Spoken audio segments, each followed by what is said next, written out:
So I know it is January and people already have plans to leave the country, depending on your country. So I'll be taking you on the series of student visa first, because that's the route I came with.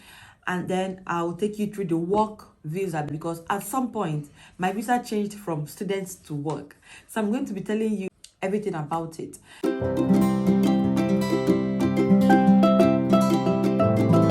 Hey guys, welcome back to my channel.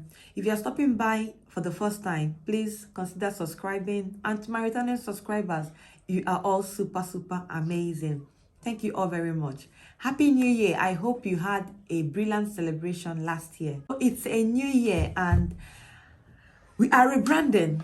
So I've been getting lots of messages in my inbox, Instagram and Facebook, and also on WhatsApp. If you know me very well, you will know that my coming to the UK was a bit impromptu. It wasn't planned. Even my studying in the UK wasn't planned. I never planned to study in the UK. But somehow it happened, and by God's grace, I am now a graduate from a university in the UK. So people have been asking me these questions. How did you do it? How do we come over? How do I do that? And I decided to make a video, or to take you on a series on how you can come to the UK to study, to work, or to settle permanently in the UK. So I'll be taking you on the series of student visa first, because that's the route I came with. And then I'll take you through the work visa, because at some point my visa changed from students to work. So I'm going to be telling you everything you need to know and everything about it. So I know it is January and people already have plans to leave the country, depending on your country. Some people are like, my plan for the year is to leave or go to the UK or any country outside the country they are originally from. That's why I'm putting out this video now, because I know it's going to be very handy for whoever that is going to be watching it. So today I will start from what you need to know, the things you need to consider before actually applying to study in the UK. I know you may think, okay, you should go straight to how to apply. But before applying, there are things to put in place. The first thing you have to do is to get your passport ready.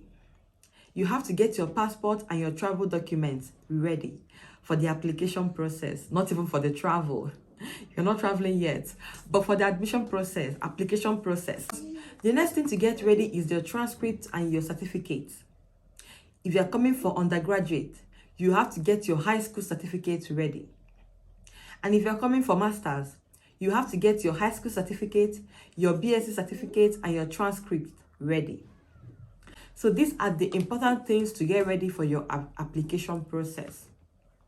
When these things are ready, we will dive right into the things to consider before actually applying.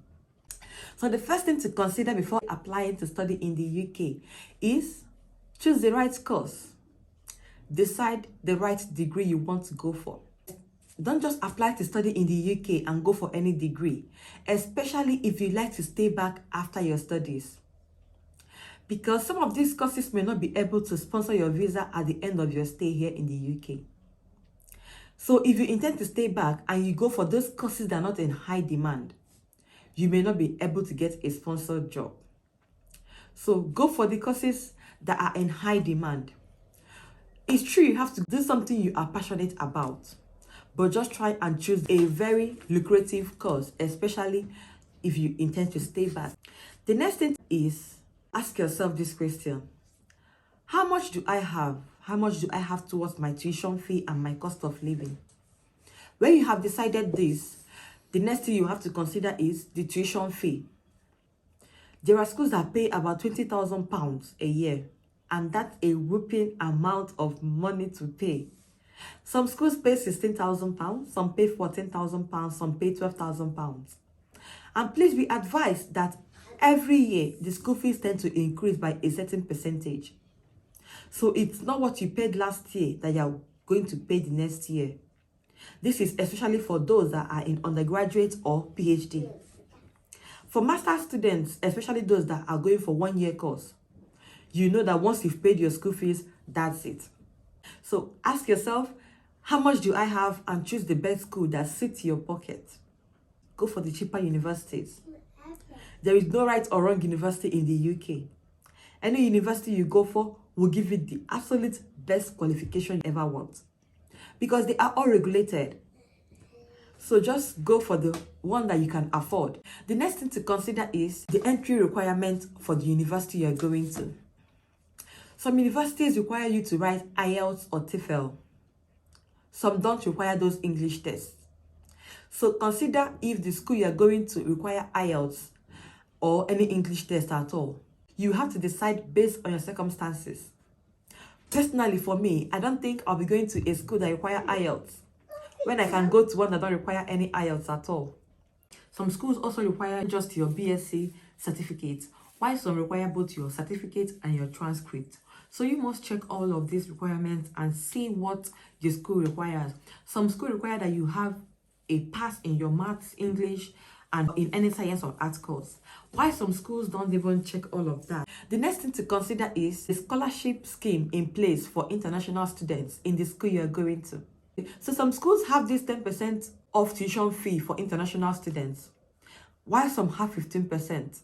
Some don't have any percentage at all. They only give you a certain amount of your tuition fee. But the scholarship is dependent on some factors.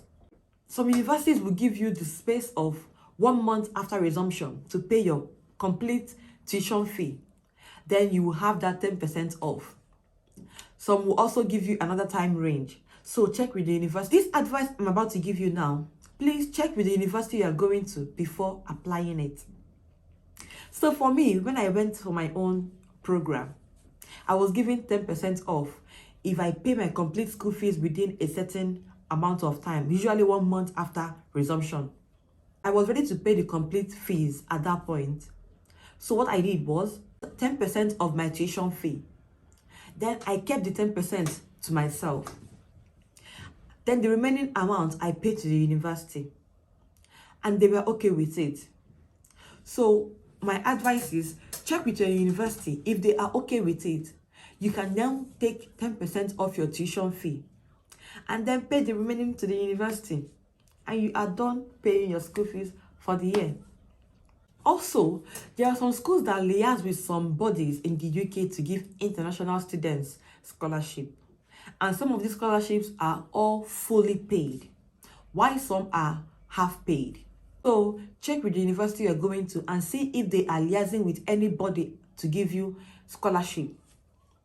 Check also if there is any VC scholarship or any scholarship at all. Just any amount taken off your tuition fee. It's a huge amount. The next thing you will consider is the cost of living in the city you are choosing to go to. Some cities are more costly than the others. And the cost of living in a city here is a big deal. These expensive cities, they have their advantage, especially when it comes to African and Asian foods. So if you are keen on getting cheap food, you may go to those expensive cities like London. But if you are keen on saving on all sides, then you may want to go to those non-expensive cities. The next thing to consider when applying to study in the UK is the kind of support and training available in the school. When I mean support, it could be financial support or physical support, any support at all. There are universities that I know that give their students a certain amount of money per year. International students, yes. They give some international students some certain amount of money to help them towards their cost of living in the UK. But I've only heard that about PhD students. But it may be available to some undergraduate students in some universities. So check with the school you're going to if they have that scheme in place to help you financially per year. You can get as much as £500. It is a huge amount of money. The other thing you will check is the training available. Some schools have placement options. Placement is a kind of industrial training. So you may go to a company and you do your training for 6 months or 1 year, depending. If you're lucky enough, the company may want to retain you as their staff upon graduation. And what that means is you are likely getting sponsored to stay in the UK after your studies. But if the company you go for your placement doesn't really sponsor your visa, the training you are getting from them is still very valuable. Because at the end of your program, you will have to put it on your CV that at some point I worked in this company, and it is a boost on your CV. So go to schools that have these placement options. The next thing you will consider is the installment payment plan in place in the school. Before you actually come to the UK, some schools will require you to pay at least 50% or 30% of the tuition fee before you can get your CAS. So if you pay that 50%, you are expected that when you come here, you will pay the remaining 50%. Why some universities will allow you to pay within 8 months? Some may leave you to pay for 6 months. Some may allow you to pay within 12 months. For me, I will go for the 12 months option because it's giving me more room to work and pay. With the 6 months option, you have limited time to, it's kind of in a hurry. Before you come to the UK, 6 months is gone. And if you don't pay the school fees, the school may take it up and report you to Home Office. What that means is you have to go back to your country if Home Office decides that you will go back. So you must carefully consider the installment plan in place in the school you are going to. So with all these things I've said, I have some advice for you. Number one is, if there is anything not clear to you about any university, you can email the university telling them, I have this problem, I have this issue. Can you help me? But please don't tell them I have £2,500 and your school fees is £12,000. How do I pay? It is not their business. It is your business. So it is you that would figure out how you go about paying your school fees.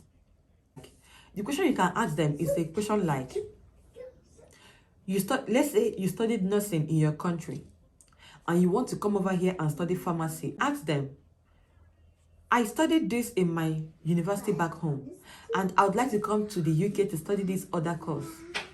Is it allowed? Can you let me do that? Can you admit me on this basis? And they will answer you. Some of these universities, they have agents in most African and Asian countries. So check out with the university you're going to if they have any agents in your country. You can email these agents and they will help you. They may or may not charge you, but it is worth trying. And then finally, you can also contact a private agent to help with the process. Private agents, of course, will charge you. So be careful when choosing a private agent so you don't make mistakes. And as always, I will be here to answer any questions you have. That brings us to the end of this video. I hope you liked it. Please don't forget to subscribe to my channel if you haven't subscribed already. I'll be bringing more juicy content on this channel. And like I said, my next video is on how to actually apply for your admission in the UK. If you have gotten all these documents or all these requirements ready for your admission process, you can come along with me and we will apply together to study in the UK. If you haven't, it is all good. You can wait until you get your documents ready. Then you can start applying. You can come back to the next video, watch it, and then apply. So, until I see you in my next video, do take care and bye.